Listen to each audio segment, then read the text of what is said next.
This podcast is a part of the PodMania Podcasting Network. Check out podmania.co.uk to check out more of our great podcasts, features, reviews, match ratings and previews spanning the crazy and diverse world of professional wrestling. Hello, my name is Simon Miller from What Culture Wrestling, and you are listening to the PodMania Pro Wrestling Podcast, and you better keep listening to it. Why? Here's why.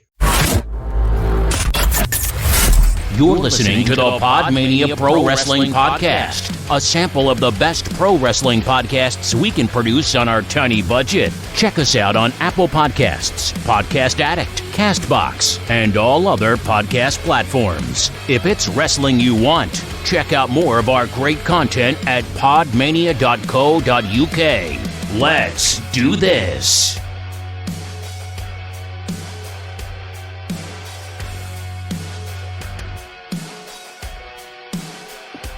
Hello, and welcome to another episode of the PodMania Podcast. I'm your host, Rob Gooden. I'm joined as ever by Garth Jackson and Chris O'Brien. Garth of the Jackson, how are we? Good. Good win for my team today. Top of the league. I'm full of pizza and I'm ready to talk wrestling. Will we be meeting next year, do you think? Or are Leeds going to do a Leeds and choke? Drop a bollock. I really hope not. I think we need another 7 points to guarantee. So, and that's just automatic promotion. That's not the league title, is it? That's second place, yeah. Yeah, it's you and West Brom at the top, isn't it, at the moment? Yeah, so fingers crossed. Fingers crossed. Chris O'Brien. Yes, football. I know football. I know everything. I know lots about the football. The temptation to ask you the most obscure football question in the world is unreal, but I'm going to resist and ask you what you have been up to. Movies. I've been watching movies. I got sick of Garth being mad, especially after Star Wars. Like, Garth does not like my Star Wars opinions. So I was like, okay, I'm going to appease him by watching movies. To give you some manner of context, in the PodMania group chat, I was in a meeting. And I got out of my meeting and looked at my phone, which had been vibrating non-fucking stop in this meeting. I looked and I legitimately had 68 notifications just from these two arguing about Star Wars. It wasn't an argument, it was a spirited debate. Because you see, I really like The Last Jedi and Garth doesn't. It's a generational thing. It's not a generational thing. Come on. My dad's older than you and he likes The Last Jedi. Well, if you look at the PodMania website, we've actually got a write-up from my brother on ranking all the Star Wars films, and he has ranked Last Jedi obscenely high. I don't think, honestly, because I'm going to put my 2 cents in it now, because I was like, I'm not reading 68 notifications. Absolutely fuck that. If you have to have the next film in the chronology spend the opening 20 minutes retconning everything that happened in the previous film, then perhaps that previous film isn't that great. They didn't have to. Star Wars fans are just turn into bitchy little children whenever Star Wars is brought up because they never do well. People don't analyse and talk about Star Wars films like they're actual fucking films. They make up shit to be mad about, and it's stupid. Hey, Garth is not a bitchy child. But like on slightly nicer notes, I may have seen one of my new top 5 films of all time this week. Which is? Silence of the Lambs. I love that shit. Oh my god. I also love Full Metal Jacket, but also that shit scarred me. I still haven't quite recovered. I had to watch Alien. I also watched it. Oh, just 3 amazing films. And then I watched Braveheart and fuck that shit. Stop fucking Scottish history to tell a shit story. And also, don't forget there is a random car in that film as well. Yeah. And here's the thing, I was watching it. I was talking to my friend Jan, and I was pointing out all the historical inaccuracies, and she's American, and she was like, I love this. I didn't, because literally anyone who's ever been to a Scottish primary school we'll be able to pick holes. Actually, fun fact, in the lead up to exams, to make sure we were up to snuff, they used to play us the first hour of that movie and have us point out all the historical inaccuracies. That reeks of a teacher who's got in the morning and gone, right, I haven't got fuck all planned for today. Braveheart. Tell me how shit Braveheart is. That's great. I'm going to do that tomorrow with my year sixes. That's a great idea. How shit is this film, guys? See you in an hour. You could do it with the Patriot. Mel Gibson again as well. I'm not adding that to my list. Don't do it. It's terrible. Going back to what you said, Chris, though, like with Full Metal Jacket, that's the thing I had with the Joker film. Absolutely fucking amazing film. Joaquin Phoenix plays an absolutely astonishingly good part, but it is heavy fucking shit. Oh, I can't. I've rewatched Joker once since I've watched that film, and it's really good. Everything makes perfect sense. You do gain something upon a rewatch, but also I need at least a year between rewatches of that film, no matter how much. It might be my film of the year last year, Endgame, and I didn't watch a ton of films last year. The Lego Movie 2 was quite good.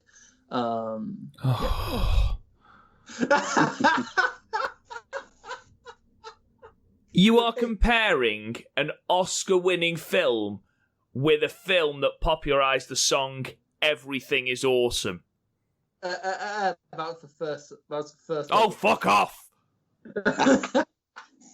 Honestly, fuck's sake, the state of you, boy. I have a list now. I'm making my way through them. I'm so proud of you for that. Well done. Love...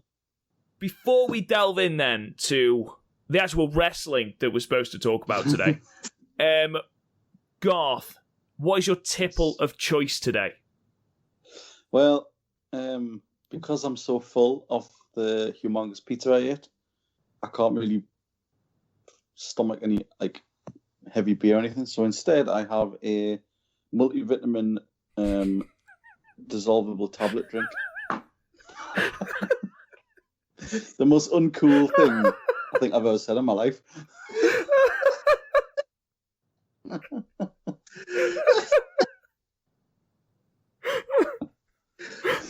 I bet you weren't expecting that.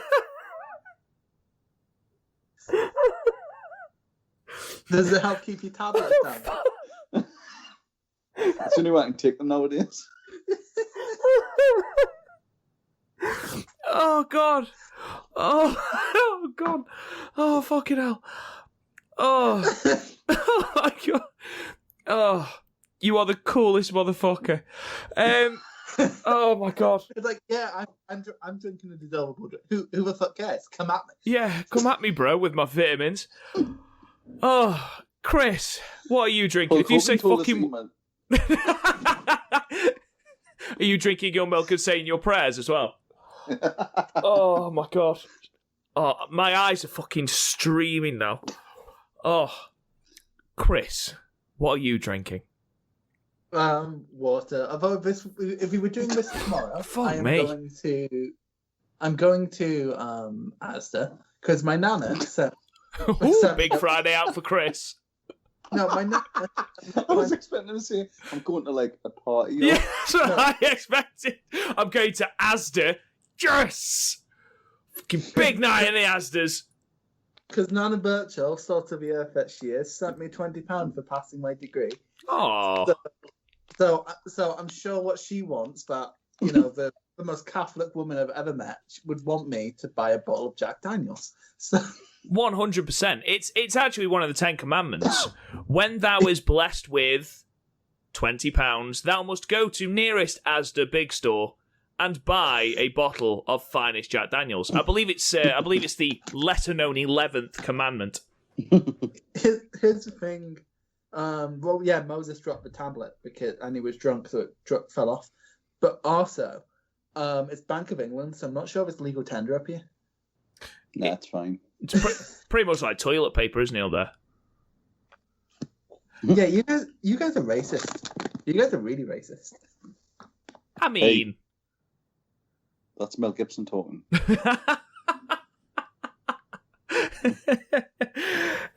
Right. shall we get on to the actual topic of our podcast? I'm still laughing at the fact that Garth's drinking a fucking multivitamin drink. That's amazing. Oh my God. Oh, that's going to live with me for the rest of my life. Anyway, the topic of our podcast today, we've gone for another top 6 list. And today we're looking, as it's over halfway through the year, but we're nothing if not wildly disorganised. We're looking at our halfway point on matches of the year. So again, as we do with all our top 6s, this is not a definitive list. It's not including promotions where we aren't particularly familiar with them and we've only seen the odd match. And generally, it's a discussion. So each of us have come up with 2 matches. We're each going to proffer one of our matches for discussion. And then the other 2 are going to tell us how we are horrendously fucking wrong and we should go and hang our head in shame. But let's kick off then. And Garth, shall we start with you? Would you like to go first? I can if you like. Just because I'm very conscious that it is getting quite late and it is past your bedtime. Yeah, let's do it. Go for it then. So, first one I'm going to go for is one that might not get mentioned very often in top lists, but I watched it again today. I'd watched it the week it came out, and I remember reading about it because it was a pre-tape.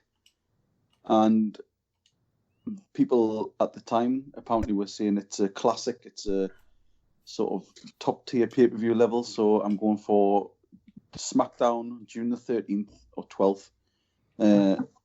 Daniel Bryan versus AJ Styles for the Intercontinental Championship. This was the tournament final, right? Yeah. So it was like the sort of,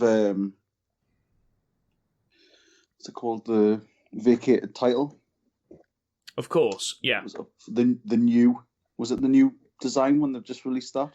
No, I think Braun. That was the IC title was way back. That got changed when Nakamura held it back at Survivor Series. So. Was it? Jesus, no. Shit's happened It's the first since I then. noticed it. It's probably because every maybe 2 or 3 minutes the camera would pan to a shot of the belt, like a close up.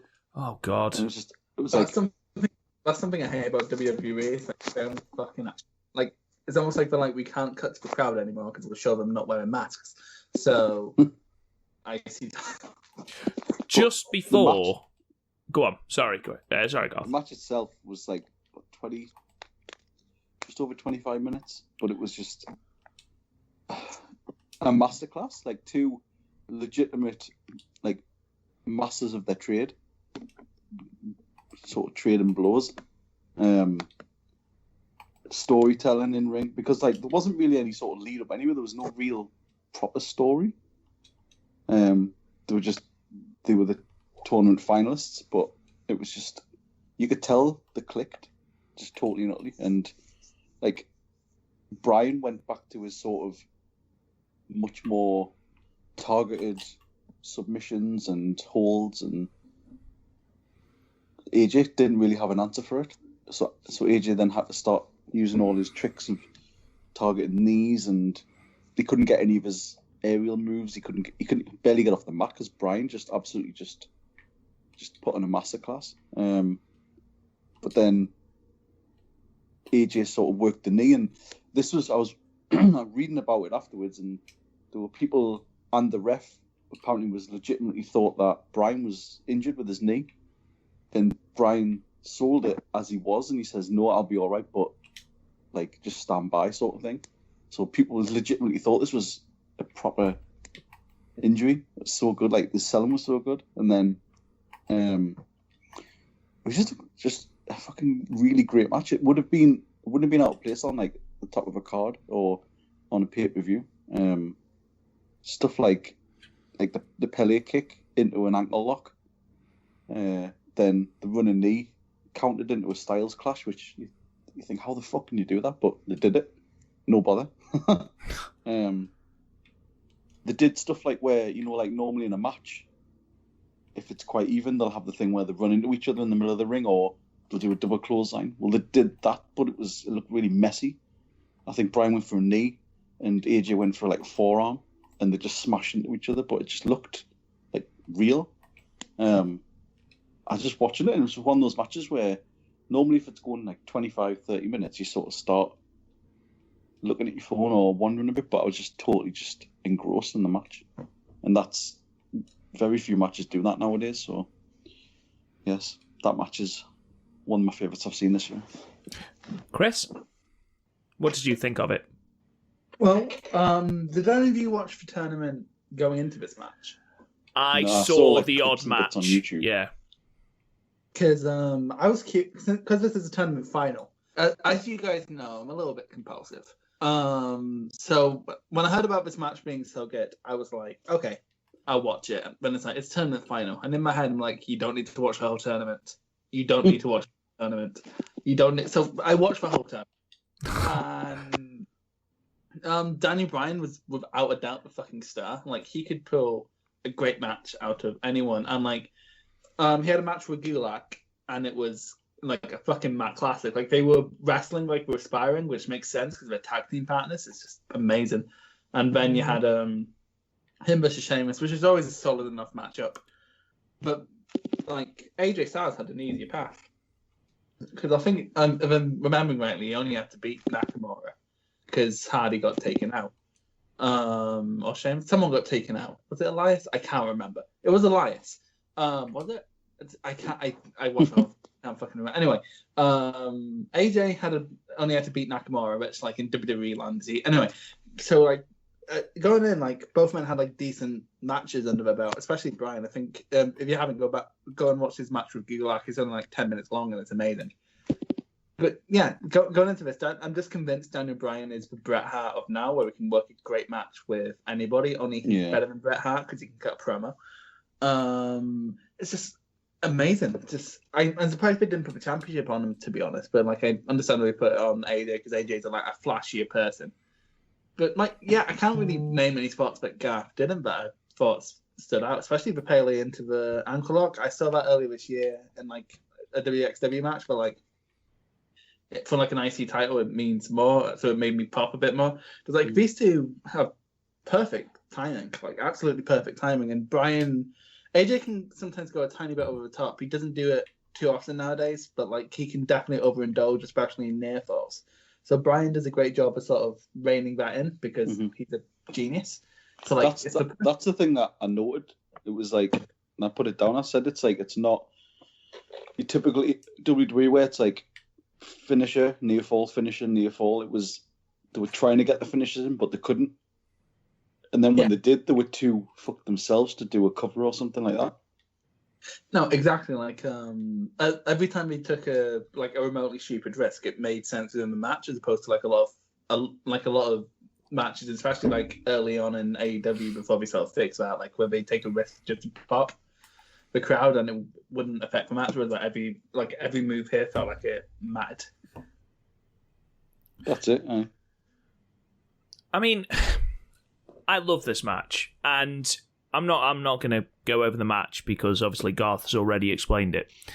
There's two things that stood out to me here. One was, finally, we're going back to what the Intercontinental Championship actually means. You know, it's always been known as the workhorse title, and for the last, I'd argue, 2.5, 3 years, it's been completely missing in action. It's been a throwaway belt, probably since The Miz held it in 2016. I don't think since then there's been a meaningful reign.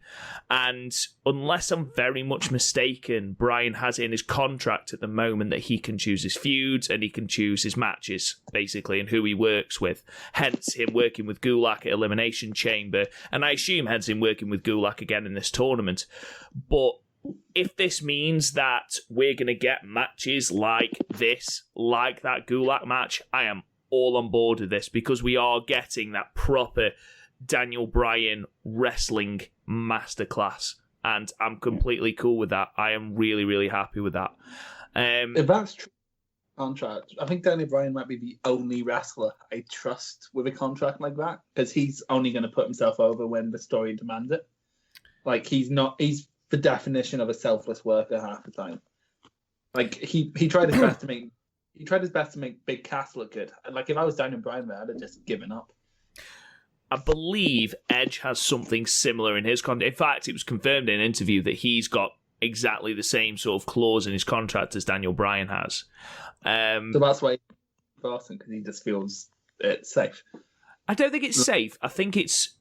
You know how Michaels, when he came back, his first feud, his first match was with Triple H, and that was because he needed to be sure that he could still go, and he needed to be sure he could still go with someone he knew very well, hence him working with Trips, and I think that was more the reason he chose Orton. It was an organic feud, and the way they worked that into the Rumble was absolutely fantastic, but they worked so well together, they knew each other so well, and I think Orton is notoriously a very safe worker. You know, if you aren't quite sure of yourself, I think that's perfect. We're going to talk a little bit more about Edge and Orton later on, so I'm not going to go into too much detail about that. The second thing I want to talk about is that WWE have this horrible propensity that when you get a dream match, AJ versus Nakamura, they tend to spaff it up the wall. They tend to build up an audience's hope and then completely dash it with the most... They've already done that with this feud, because they wrestled up the Rumble last year and it was disappointing. Like, I know they had a match at TLC, which is apparently good, but I haven't seen that. But, like, they had it on Rumble and they had it on a few SmackDowns before this. So, like, I was sort of scared this is where that feud sort of lay before this. Yeah, they did.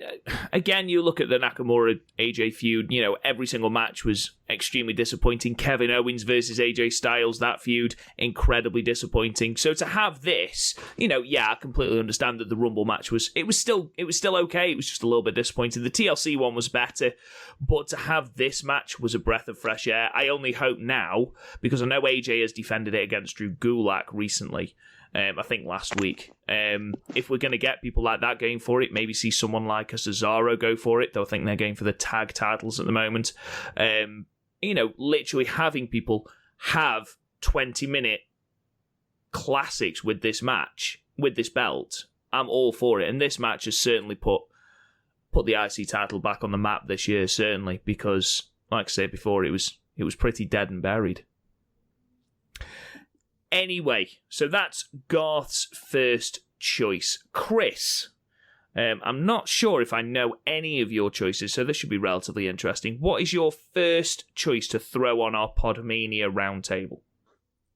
Right, so neither of you have seen this match, but I couldn't not mention it. I'm just so sorry, but it's Takumi Nahara versus Mayo Iwatani from Stardom Way to the Major League, I think was the show's name, from February. Because, oh my god, like, so this match was like a last minute replacement. It was originally going to be Sari, who I still to this day I don't think I've seen wrestle, but apparently she's really good. But she had to pull out due to illness. So the horror came in, and oh my fucking god, this match. So like the horror is like immediately like very, like, she's wearing the Marufuji chaps and has like the 90s Joshi hair, you know what I mean? Like the mad looking hair. And it like especially compared to Maya, is massive. Like it's like the Hulk versus fucking Tony Stark without the iron suit. It's ridiculous. And like immediately the match's tone is set up when she picks up May and on the outside and lawn darts her into the ring post, because May has no respect for her neck. And then like it just developed, like every time May would get momentum, it would be A, out of nowhere, but B, natural. Like she'd go for like a running D, which is a running Razor's Edge, and she'd roll her up, and from there, like the start, so she'd take the opportunity to get a kick in. Or, and this is the best part of my match, she missed like 3 different fucking Power Ranger kicks. That's the only way I can describe these kicks. Like proper Power Ranger kicks. And like caught it in the German suplex. It was like that's like 30 seconds of wrestling is probably my favorite 30 seconds of wrestling all year. And like it just kept going and going, and like it felt like an hour classic condensed into 20 minutes, and it was perfect. And I've been telling, despite the fact me and Rob host the Stardom podcast, the Stardom cast, go listen. He still hasn't watched this match, despite the fact I've been telling him for 4 months now. Yeah, it's on my list, I promise. But yeah, this match is just, it's my second favorite match of the year after one I know Rob's going to mention, which is why it's not on, which is why I'm not mentioning it. But wrestling, like wrestling perfection put into. You know what it's like? You know in Black Panther with Ihara versus Mayo, it was like Ihara was fucking Killmonger. Like, is this your champion? It was amazing. Loved it. But without the shitty CGI. Yeah, without the. I'm glad. What movies? Why have you mentioned films in front of Garth? You know he's going to shit on it. He's a film mark. Anyway. I know you have thoughts on May, but apart from that, we can't really talk about this match much more in depth. We can't. Mayu is fantastic in every respect. She's made of rubber.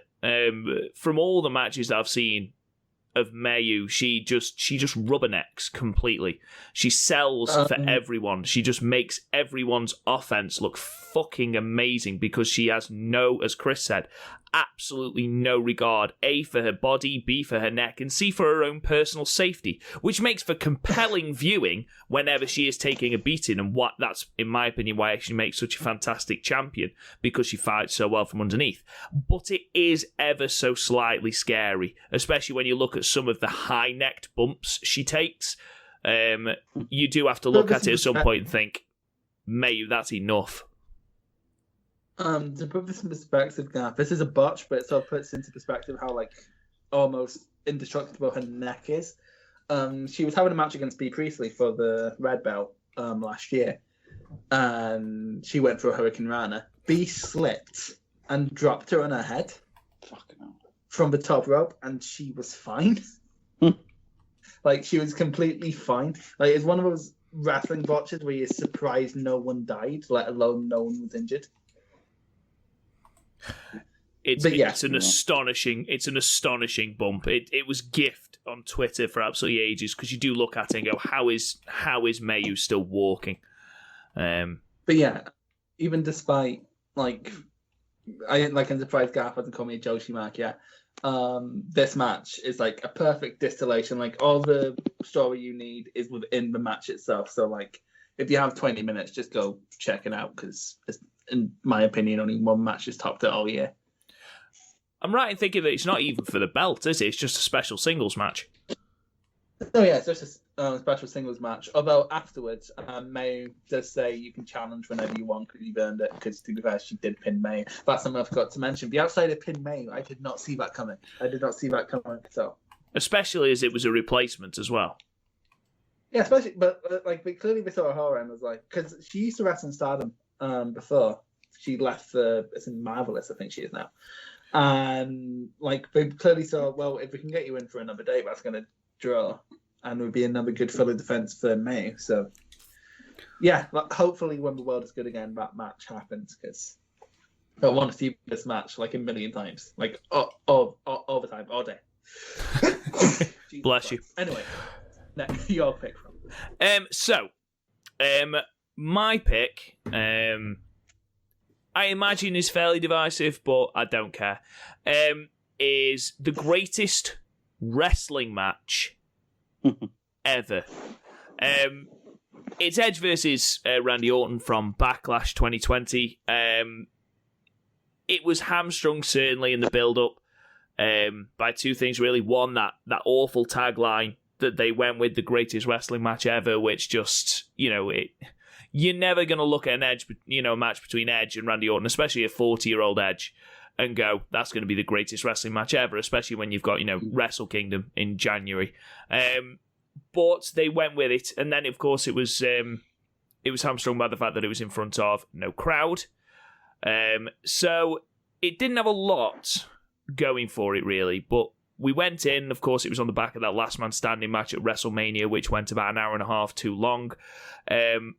So it went in with very, very lowered expectations, but this match went 44 minutes, and just like Garth said, it held my attention for the entire time, because, the WWE had layered it with pageantry to, basically be a parody of itself, calling it the greatest wrestling match ever. We had Howard Finkel's announcement, we had the MSG microphone, we had heightened crowd interaction. We had different camera angles. So they did go all in with that. But ignoring that, the story they told in the ring was excellent. And if they'd just gone with that story from the start, this match would have been a 10 out of 10 for me. Because the story of the match was simply, Edge has not wrestled an all-out wrestling match in 9 years. Can he still go? And for the first 10 minutes, Edge and Randy Orton put on this absolutely incredible story of Edge attempting so many things and basically being overzealous into going into moves. You know, he was doing arm drags, but would then go for one too many, and Orton would catch it and just look at him and smile as though to go, yeah, I know what your game is. And you could just see Edge losing his confidence going. And then there was one point where Randy Orton literally just tripped Edge up. Sorry, Randy Orton just tripped Edge up like an absolute prick.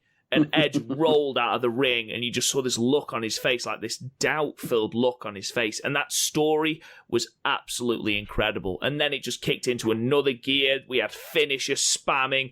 We had every great finisher in the world done, and then the rock bottom.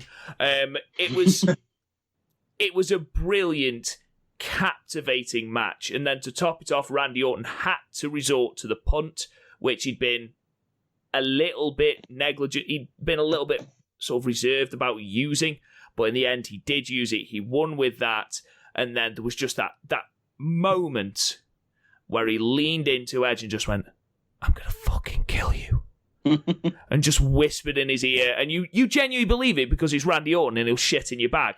But yeah, I didn't think this would be good. Never mind, great.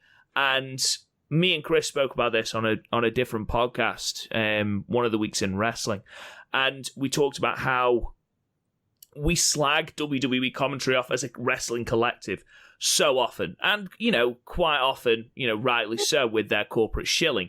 But here, Tom Phillips, Samoa Joe, and even Byron Saxton did an absolutely stellar job of elevating this match to an even higher plane because A, they were just so fucking invested in the match. B, Samoa Joe, for, considering he's a legitimate badass and a wrestler, he just added that certain something to it, that legitimate air to this match. And because of all that, I loved it. I absolutely loved it. I texted both of you two when I'd done and said it's 44 minutes and I absolutely fucking loved every minute of it. I thought it was great. It was so much better than it had any right to be. Garth, what did you think of this match? Agreed. I probably would have put it on my list if I didn't know you were putting it on. Because it's up there alongside, and it's a lot like the AJ Bryan match, like twice as long, but just has the beats, the story beats that they keep sometimes in these matches that go that long, it happened on the Mania match. Was it Mania? Yeah, their last man standing match, yeah. That some parts that went too long, but on this one, they changed it up at just the right time each time. Like they say, the first part was the sort of basically Randy Orton just sort of taking the piss, like just as if he was like the school bully. And Edge couldn't get a break, and Edge getting really frustrated. I just loved everything about it. Like when I watched it, and the first thing you hear is the Fink, and you're like, oh, they really are going all in on this. Like it's not like they're not. Yes, they're using the greatest match of all time, but they're putting it forward as the greatest match of all time, using the legends, using like you say the MSG thing, and I think we spoke about it before, and it's like. When I watched it, I likened it to kind of the Rock and Austin, the Rock and Hogan, wherein that having that crowd sound and having the commentary make it even more impactful, and the spots mean more. You had Joe there who was giving you all the sort of intricacies of that, how it feels, what that's doing to you. It was. Yeah, it's an amazing match. And if it kind of goes against the normal sort of WWE grain, but if you're fully just entrenched in just WWE and you watch that and it doesn't absolutely set off the fireworks of what can be done with wrestling, you're fucking dead inside. Because it's everything that WWE isn't. And I know we shit on it all the time, and like it does sound like we hate it, but we don't really hate the WWE. But well, me and Rob don't. But this proves that they can when they trust people to do something like the AJ and Thingy match. They can pull off fucking amazing stuff, and this was like it was engrossing. That was the word, engrossing. Totally, just excellent. Chris. Of the WWE matches I've seen this year, the only thing I think this is Matt Riddle versus Timothy Thatcher in the Fight Pit, and that's only because it speaks about a very specific side of my fandom, aka Timothy Thatcher hurting people. It's basically a kink of mine. But anyway, this match at the beginning, it's like Randy Orton is like laying traps, and they're very like obvious traps. Like it's weird. Like this match is like a masterclass in everything wrestling, but you don't need to be like a million miles deep in the law of wrestling to understand what's going on. Like Randy Orton's laying very obvious traps. I mean, I think they're meant to come off as obvious because it's meant to tell the story. It is meant to tell the story of Edge can I still do this? He's falling for such like schoolboy errors. Like he keeps going for the same hand at the beginning and is fucking and stuff like that. And like the reason I think this is a master of escalation is that crossbody turned into a big deal in 2020. Like you get a couple moments of like of that through the year. Like last year it was Cody versus Dustin getting everyone to pop for a superplex. And it's like stuff like that. I think like you have a great match on your hands if you can get people to pop for the simple shit, and that's what this match did. The only issue I have is that I do think it was a tad too long. Like just like some things could have like literally shaved a second or two off of each segment, but like at the end of the day, no, that's a nitpick. I talked about this more in depth with notes on the Week in Wrestling, so it's hard for me to think of because it was so long gone. I've watched so many movies since then. But yeah, like honestly, most of this match was me going, "Oh my god, Edge is back," and I still can't quite grasp that. Like if this was moments of the year, I think all of us would have Edge returning at the Rumble as one of our moments of the year. Oh yeah, 100%. Definitely. Yeah, and just I didn't think Edge had this in him. We all knew Randy had this in him, but you know he doesn't try. I mean, they've incorporated that into storyline. What else can we really say? It's don't like as long as you ignore the stupid tagline because it's not the greatest wrestling match of all time. It's still a great match. Yeah, 100%. And I do agree with you, Chris. You know, you can afford to shave off 10 minutes when it's going 44 minutes between, you know, effectively two veterans of the industry. And veterans is a nice way of saying old people. You know, you can afford to take some time off it, but even so, I don't think it detracted too much from the match at all. But yeah, that was my choice. So we're on to our second way round. Garth, second match for you. Anyone who's been listening to the podcast since, well, was it just lockdown just started? Will know that I think every time it's come up, I've absolutely gushed about the Stadium Stampede. It is the greatest match of the lockdown era. It's not even a match. That's the thing. It's somebody hang on, I'll find it. Someone wrote the perfect analogy for it was it's 100-yard canvas at which the most creative minds of the modern generation could paint a masterpiece of destruction. That's exactly what it is. They couldn't do the War Games or whatever it was they wanted to do, so they did this instead.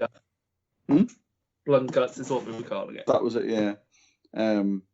So they did this instead, and it was absolutely perfect for the title match they had to put on. Honestly, from the moment it started, and I just looked at it and I thought, this is the Boneyard turned up to 100. in a Spinal Tap way. It was just It so, comes to 11. yeah, it was just like over the top. It was like it says in that thing. It's like Matt. You can tell it's Matt Hardy, it's Chris Jericho, it's Kenny Omega, butting heads and just saying what crazy shit can we do. I mean the references to fucking No Mercy on the N64. It's like that is super nerd shit, but it's there. Then you've got the swimming pool of reincarnation where Matt Hardy keeps coming in and out of different characters, and the like Ortiz and Santana just don't know what to do with themselves. It's just Well, say that though. I can't swim. What do you mean you can't swim? yeah. It's everything about it's like Jericho. What he gets painted, and then he takes out the mascot, and then he calls for a fucking timeout or whatever they call it. And is it Matt Jackson does his 100-yard fucking Northern Lights. yeah, and then you've got people doing moonsaults off the crossbar. Just everything is like it's like a sitcom where everything's like its own little bit. I mean, the bar brawl was my favorite bit. Well, Sitting there, where it's sitting there, it's like, so we're gonna fight then? It's like, yeah. And the best, like, I had noticed it was the second time I watched it, and because this was in the middle of the whole thing where it was Will, Omega, and Paige split up, and then they have like a little sort of toast and a drink at the end, and obviously Kenny Omega has his little shot of milk. It's just all those little touches, and then Sammy Guevara like fucking getting blasted by the sprinklers and stuff, and just honestly, it's one of my favorite. It's one of the best, the funnest matches I've watched in probably as long as I've watched wrestling. It's up there with the best. I just loved it. And there was a match in there as well. Somewhere buried deep. Yeah, just brilliant. Chris, what did you think of this match? This is a wrestling match in the most broadest sense of the term. Like, there was a starting bell, there was an ending bell, there was a 3 count, but does that really make a wrestling match? I'm not quite sure. That's some Northern Light suplexes and some moonsaults. It did have wrestling moves. But it's weird, like, this is something I've actually thought about complexly, because I'm weird, and I was like, what counts as a match? Because like I was looking at this, and like I created a new rating just for the COVID era. It was the fuck it out of 10. And 2 matches have gotten it: the Wyatt versus Cena match at Mania, that match, and this, because I'm not quite sure. I like within like traditional terms, I'm not quite sure how they fit into the definition. But yeah, this match is just everyone was great. Like, it's weird. Santana and Ortiz feel shoved to the side right now in AEW, but like, again, they had the funniest moment of this match for me when it was like, can't swim. What do you mean you can't swim? And like, gosh, right, that whole bar sequence was like my favorite thing all year. And like, it just like how weirdly creative Kenny and Hangman got with like hitting their normal offense without ropes, because they normally run up the ropes. That must be the fact Hangman Page pulled off that springboard fucking like his buckshot from nowhere. Like all that must have come from Omega working in DDT, because half the time we like DDT just hosts wrestling events in the weirdest places. Like last year they had one in a swimming pool. Yeah. So Kenny Omega would have been an invaluable voice here. And yeah, again, like that shot of both of them like downing like a scotch and milk,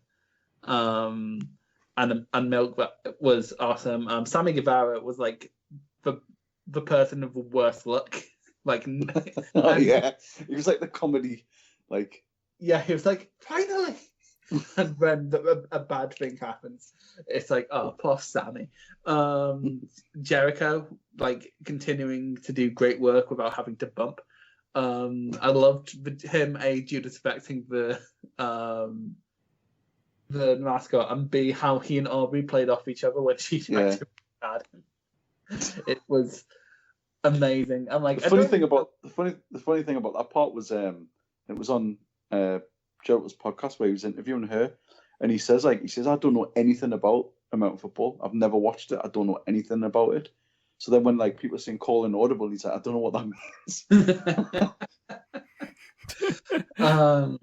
But like, yeah, like I'm surprised like worse accidents didn't happen. Like, because they got pretty close to some pretty high places. Well, especially when Guevara goes up the steps and he's soaking wet. Yeah, exactly. He's slipping. It's unbelievable. Like, I do love matches like this. Like, there's one which it's on YouTube if you want to check out. It's like Suzuki versus this other dude. Like, and it's just this comedy thing where we wrestle around an empty Tokyo Dome. It's completely ridiculous. Like, we try to sing the national anthem, and Aja Kong is singing it, and they try to start fighting before it's over, but then Aja Kong puts them both back in their place. It's amazing. But yeah, this is just the best example of this kind of match I can think of, like this sort of halftime heat style match, and it's just crazy. And like almost us trying to recap it is almost futile because like it's trying to recap everything that happens in fucking Pulp Fiction. Like, it's futile. Just go watch it. Yeah. I think it speaks volumes that we've gone, 5 minutes, maybe 10, talking about this match, and no one has spoken about Hangman Page arriving on a fucking horse and chasing Sammy Guevara around the pitch, and then it cutting to him later on, searching the stadium still on this horse. And it goes to show it's an indictment of how fucking batshit this match was, that when Jake Hager came face to face with the horse, I legitimately expected them to fight. It's funny you mention that, because I'm like, the bit where he's on the horse, I was watching it, and like Annette was sitting here, and she just like looked up and she went, "Is he on a horse?" And I was like, "Yep." And she went, "All right." It's like, do you guys ever have that time where you're like watching wrestling on your own and you're like, please, like, this is the one time I don't want anyone to walk in because this is too fucking batshit to to explain. Mostly through the 90s. Yeah, true. There was fucking brown panties and all that shit. To be fair, like, yeah, but I mean in terms of that, I don't want to have to bother explaining this because I know people will have questions. I think when you've got a match like this and it legitimately makes Jake Hager interesting, I think it's a big success. I mean, every single, like you said, Garth, it's a soap opera. Every single person in this match, whether it's Matt Hardy coming up in all versions of himself, and then it coming up with the Matt fact, which was fucking great, that he could hold his breath for 10 seconds or 2.5 minutes or whatever it was. Uzi being locked in an ice basket and an ice like vending machine, which was amazing. Just everything you've discussed. It was, and then that fucking bloody one-winged angel from the stands. Oh, bloody hell. I mean, how have we not talked about that yet? I was just going to say, even with the crash mats and the tables, that still is a gnarly bump to take. Well, watching it, literally, I was on the edge of my seat, like I hope he doesn't fall, because like it's so slippy. He's right on the edge. That's funny. So, like, you know how there's like people who follow AEW accounts just so they can shit on AEW because people are weird like that. Sammy Guevara had a rough couple of weeks leading up to this match. Like, he got ran over by a golf cart. One of the most memed pictures of the 2020. Yeah, like I think the longer build up of this match ended up having to have worked in its benefit. Like, if you remember back, like, I was very critical about how he went about booking Blood and Guts, but then they just went completely crazy. Like, the Jericho and Matt Hardy stuff, Release the Hounds. I'd forgot about that. And the little t-shirt. Yeah, it's unfucking believable. It's just, like, this is a match you owe it to yourself to check out if you haven't. But anyway, so, you know how Sammy Guevara kept posting things like, does anyone feel like they got hit by a golf cart yesterday? Or does anyone feel like they fell off the stadium yesterday? He's had the best year. Yeah, and there's such a thing, but. And someone posted and he was like, yeah, a lot of people have been hit hard by coronavirus. I'm like, I mean, half a million people are like, dude, he's fucking talking about AEW last night, you fucking idiot. This match is a fuck out of 10. Just, oh my god. It's batshit, like, it's weird, like, when Boneyard happened, I thought, like, okay, that's the weirdest we're gonna get this year. Nope. It's just it's a popcorn match. Yeah. By the way, what flavour popcorn do you guys think? I'm curious. Sweet and salted. Oh, I'm sweet and salted too. Like, best of both worlds. Fully. Rob? I like bland, no flavour. What? No, I'm joking. Of course I want sweet and salted. What kind of animal doesn't? Everyone's Who says when they've got the option of sweet or salted and then sweet and salted? If you like both, why on earth would you choose? Why on earth would you put yourself through that? That's ridiculous. People think I'm weird for liking sweet and salted up here. Is that the reason people think you're weird? Well, there are several reasons, Robert. I mean, one of those reasons is your shockingly limited knowledge of film. I mean, like, that doesn't make me weird, that just makes me uncultured. There's a difference. Fair enough. Who's next? So Chris. I like Goldberg. Garthberg. What's your second match? Garthberg. I'm going to change your Twitter name like that. Garthberg. Garthberg. Right, so I had the trouble here, because initially here, because I knew we were going to do this a few weeks in advance, so I initially had penciled in here Ospreay versus Takahashi, but then Speak Out happened, and I was like, I don't want to include that, so now I am including Kota Ibushi versus Kazuchika Okada from Tokyo Dome. Makes sense. It's just great. Like, it's weird because, like, I remember really enjoying their match at G1 last year, but I also felt like they were holding something back. Like, they didn't want to go balls to the wall because they were saving something. And, like, I saw, like, in that time a lot, because the match slightly under-delivered, like, not overly, but just slightly, especially compared to the Jay White match the next day. People going, oh, well, Ibushi and Okada have never really had a good match, so, like, I'm not hyped for this. And I was like, well, Kota Ibushi is, like, my long-lost husband, so I'm really excited for this. So it came into it, and, like, it's weird, because, like, logically, I was like, okay, Okada's going to win this. It's going to be Okada versus Naito. That's the only logically satisfying way to do this. But during the match, I completely lost that and just fell into the Kota Ibushi. He's my favorite person in the world, and if he doesn't win, I'm going to die. It's amazing. This match is just probably the best match of Okada and Ibushi and Meg. Okay, this is one of the best matches of both men, and just unbelievable. It's weird because they didn't really pull out much new apart from Okada's tights, which, by the way, tasty, very, very tasty. Amazing outfit because it glows, and I love that. But then, like, this match is sort of your standard New Japan back and forth until Kota Ibushi, and he's done this before, but he's only done it against a few people. Does sort of the coke finger on his nose, wipes that away, and starts shooting on Okada. And my god, ouch! And then, like, there's a point in this match where Ibushi hits a Pele but lands right on his head. Nice. Just.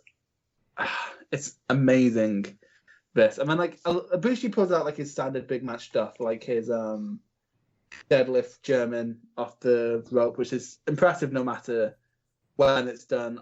Like, I'm talking a lot about Ibushi. Okada also played its role, but, like, we've talked about this on the Young Lion, where, like, Okada is sort of he's better to wrestle around than actually wrestle, and Ibushi wrestled around him perfectly here. It's just great. Garth, opinion on this match? I don't really remember a lot about it. I know I watched it. He had too many vitamins that day. Yeah, but honestly, I'm drawing a total blank because Chris has just sprung this one on us. He has sort of sprung it upon us, and yeah. To be honest, for me, you know, it was always going to be a banging match. you've got two of the greatest workers, not just in New Japan, but in the world. Okada is legitimately one of the top 3 best wrestlers in the world. A, for storytelling, and B, for putting on absolute classics. And you knew it was going to be a good match. Yes, of course you knew that the final event of January 5th was going to be Naito versus Okada. And even with that in the back of every wrestling fan's mind, they still put on a match that had you captivated. It was wrestled at such a phenomenal pace. And, you know, Ibushi is, by nature, an obscenely quick wrestler. And Okada, you don't look at him and think speed, but he kept up the entire match. Everything was stiff. Everything was solid. Every single near fall felt organic, and there were legitimate moments where you did pop out of your seat because you genuinely thought Ibushi was going to win. And that Okada entrance, man, from the glow-in-the-dark gear to the weird, like, Giants montage that came on beforehand, it was great. It was an absolutely outstanding match. Chris mentioned Demon Ibushi, where he went fucking mental and started just legitimately trying to break Okada's face, which again was great. Overall this match was absolutely phenomenal, and it worried me briefly because I wasn't sure how the main event of the second night of the Tokyo Dome could possibly follow what was, let's be honest, a wrestling masterclass between Ibushi and Okada.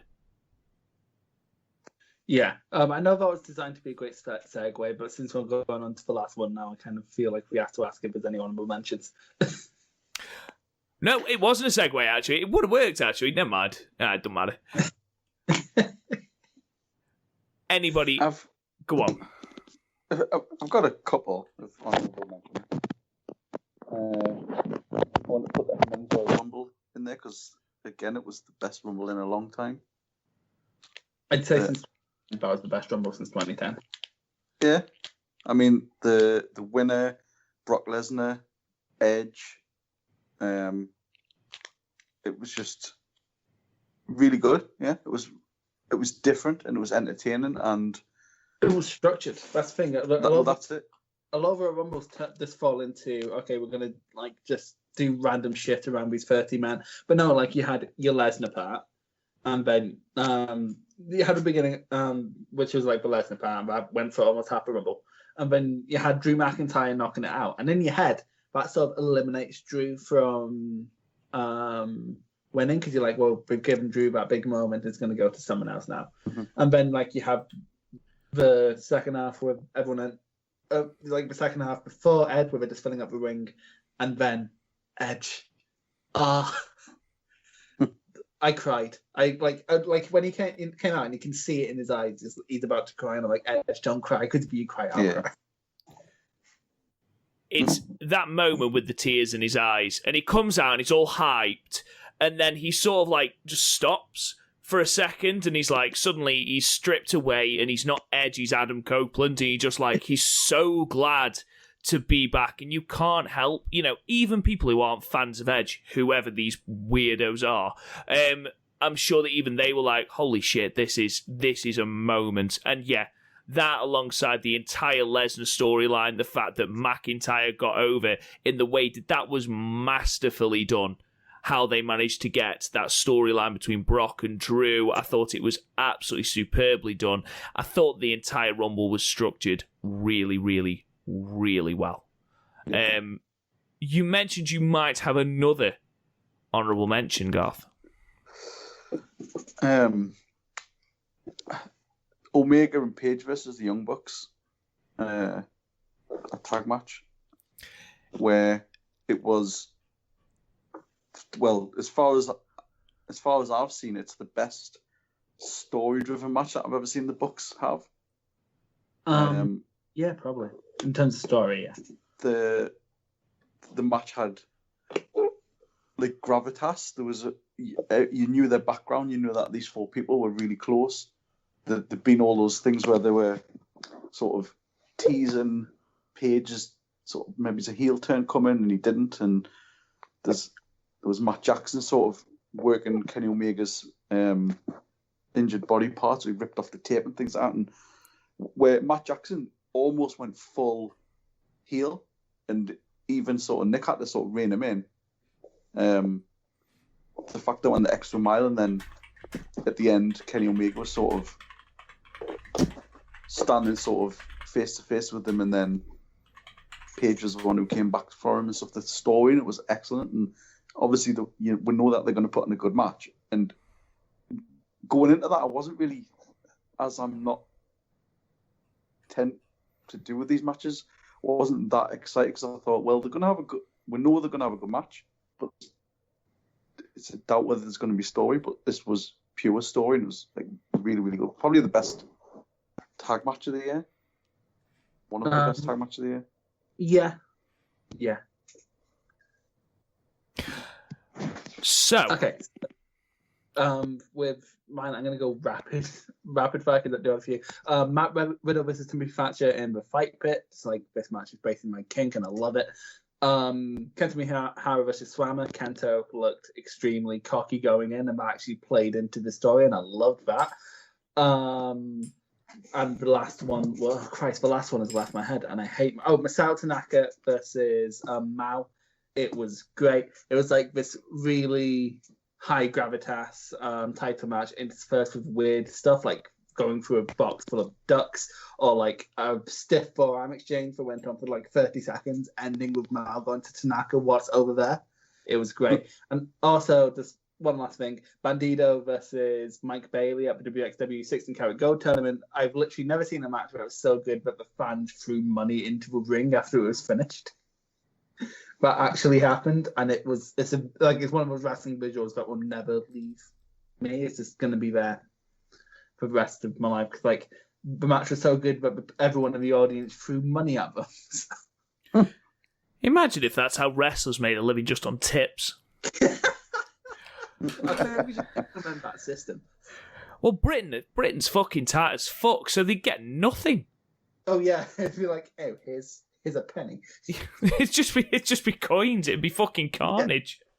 Oh, that's the way we're throwing. Like, that's the thing. One guy put like money in, and then people start throwing coins. Jesus Christ!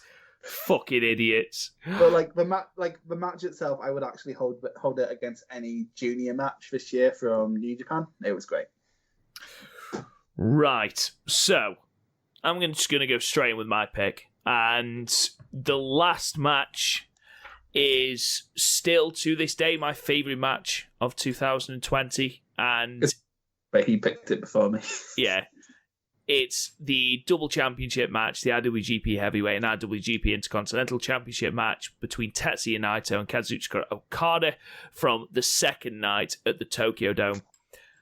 Just everything about this match. I'll preface this by saying, in ring, probably wasn't as good as Ibushi versus Okada. I think that was a more technically well-wrestled match. Just in terms of Wrestle Kingdom weekend, it's probably like lucky to get top 3 of pure in ring. Like when you look at White Naito, White Ibushi, Takahashi, Ospreay, Goto, Kenta, these are all matches that argue like what purely happens in between the ropes may have been better.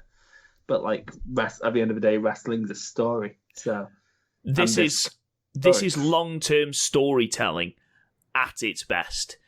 Just everything about this match harken back to, a 6-year storyline, which is just mental.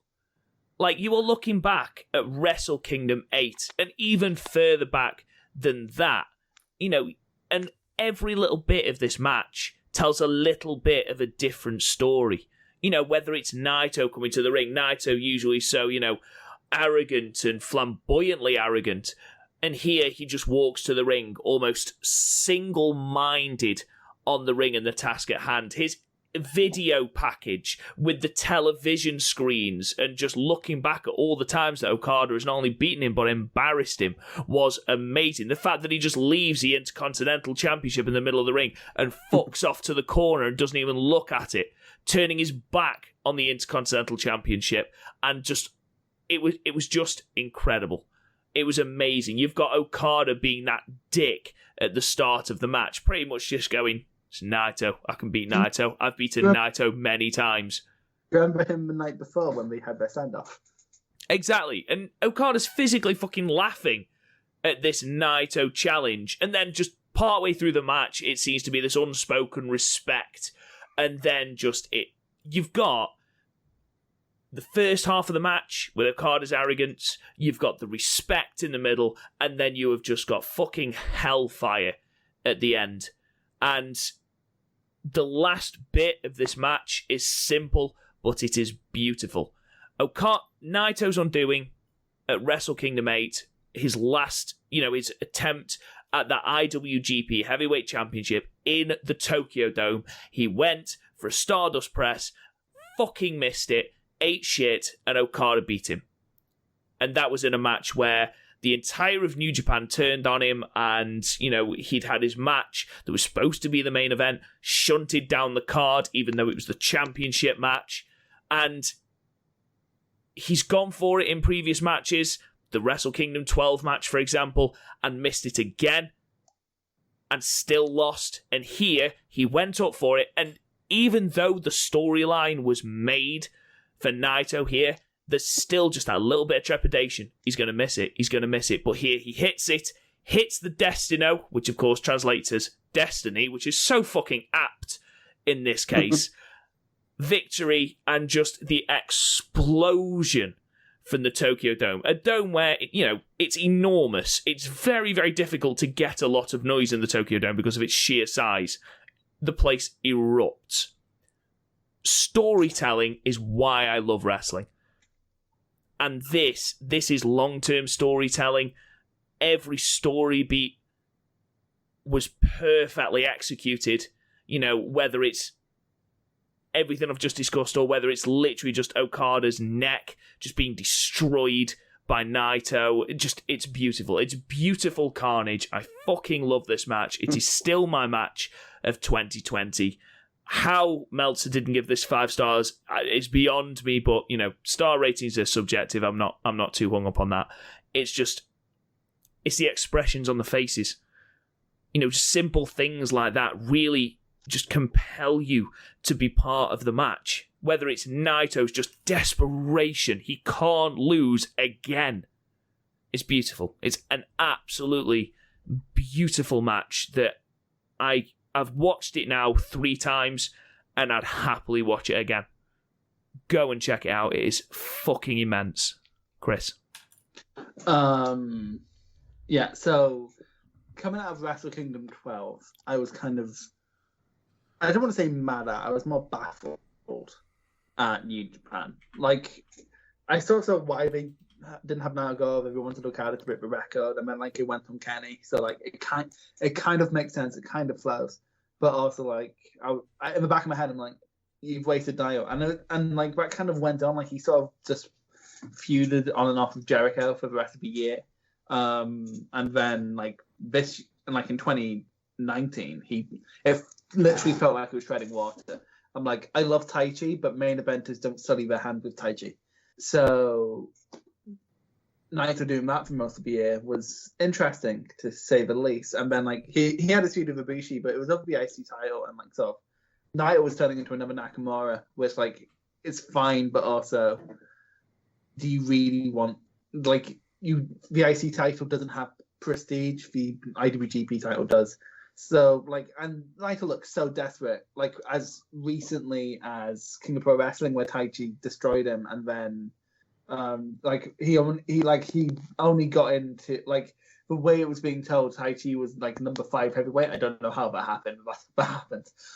So Naito had to beat Tai Chi again, and it was just in my head for the longest time I thought this storyline maybe went on a year too long, but now in my head I'm like, no, because it made it feel a bit more satisfying, because Naito in kayfabe going into this was definitely the outsider. He had Jay White, who made it to the finals of the G1, has beaten Naito twice that year, and then you had Ibushi, who was on the year of his life, won his first IC championship, and which was one of his main losses since he never managed to beat Nakamura for it.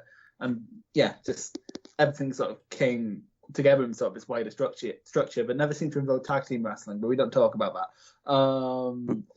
And then we get into this match, and like all the little things between them, like for example, Naito's perpetually injured knee, that ended up being a small factor. What struck out to me, like there's this kind of video where they counted the Rainmaker into the Destiner. It was somewhat a sticking point where we didn't do that in the Wrestle Kingdom 12 match, but we did it here. And like we talked about commentary adding to the Edge and Orton match, Chris Charlton added so much to this match as a commentator.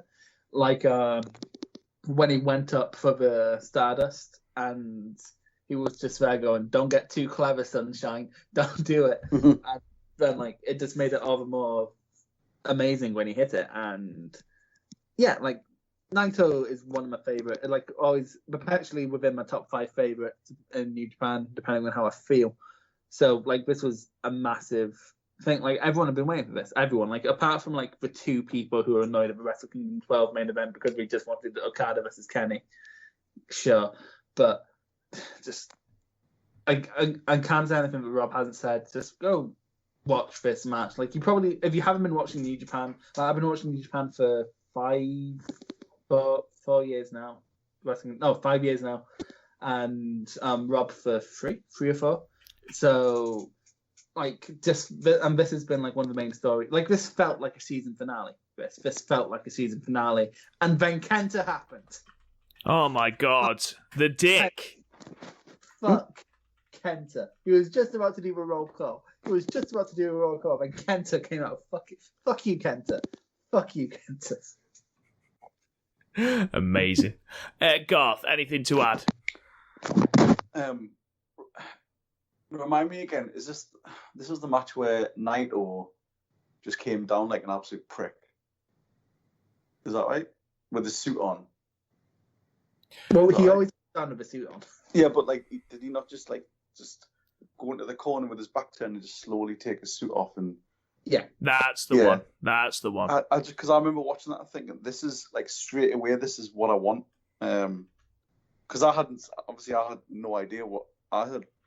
Kind of a sort of rough idea of the story and the arc, but I didn't know what had happened in between all the different Wrestle Kingdoms and stuff. And immediately you could tell the way they were like reacted to each other, the way Okada just had this sort of "you are beneath me now" sort of air about him. And then Naito was just like, "Well, just like, fuck you, like." I'm laying it all on the line now. This is how desperate I am. I want you and I want that. And it was just, I loved it. The match itself was like a good match. Probably a great match, but there was other better matches at the weekend. But I think this had story, and it had the best parts of the match were where they were both on the mat, and Naito was just looking at them, just what the fuck? I can't do anything else, and they were the best like sort of story beats. So yeah, like you say, the commentary made a good job of bringing in like the noobs like me who didn't know the story and making it important. So yeah, it was just really, the storytelling was just like top class storytelling. One thing I think also added to it was like the opponents had the night before, because it's like they're the opponents that would take the most out of both men. Like, for example, Naito was against Jay White, who was very precise. He went very precisely after the knee and the neck, which is always troubled areas for Naito. Whereas Okada, he doesn't really have a ton of lingering injuries. He's had some here and there, but like he's not had anything like Naito did with his knee and his neck. So going up against someone who just balls out like Kota Ibushi, that's a perfect opponent to set up this, because like everything's been taken out of Naito. It's injuries, but also then everything's been taken out of Okada from like in a bubble. Wrestle Kingdom 14. It's incredibly easy to understand whether or not you've been watching New Japan for years, like me and Rob, or just like you're in there once a year. For Wrestle Kingdom, and then whatever strikes your fancy for a year, like Garth is. Just, it's incredibly simple and fun and easy to understand. Yeah. All great matches. All great matches for different reasons. I think altogether, guys, we've put together quite a good list. And I guarantee we'll have missed out something glaring. But nevertheless... Oh, you didn't mention this undercard match on this fucking Nagoya All Japan show. You guys clearly don't watch wrestling. Anyway, thank you so much, guys, for listening. You can find us anywhere you get your podcasts. Please subscribe, leave us a 5-star review. It really does help the podcast. Check out the website, www.podmania.co.uk. Find us on Twitter at PodMania Podcast. Same with the Facebook group as well. You can find me on Twitter at RealRobGoodwin. Garth, where can they find you? For now, it's GarthMania, but I'm going to be Garthberg soon. Garthberg. Chris, where can they find you? They can find me at... I normally think of something funny here, like someone else, like a celebrity Twitter, but now I just need to say my one. It's Chris Loves Puro now. It is. Because I just took the Young Lion one, because I'd rather not have my face attached and my name attached to what I say about New Japan. Fair enough. Anyway, next week, guys, same time, same place, 6 o'clock, Friday, we will be back reviewing ECW Heatwave 1998. So come and join us next week for that. Thank you so much for listening, guys, and we'll talk to you guys again soon. You've been listening to the PodMania Pro Wrestling Podcast. Follow us on Twitter at PodMania, Facebook at PodMania Podcasts, and YouTube and Instagram at Real PodMania. And check out the website, podmania.co.uk. Until next time, wrestling fans.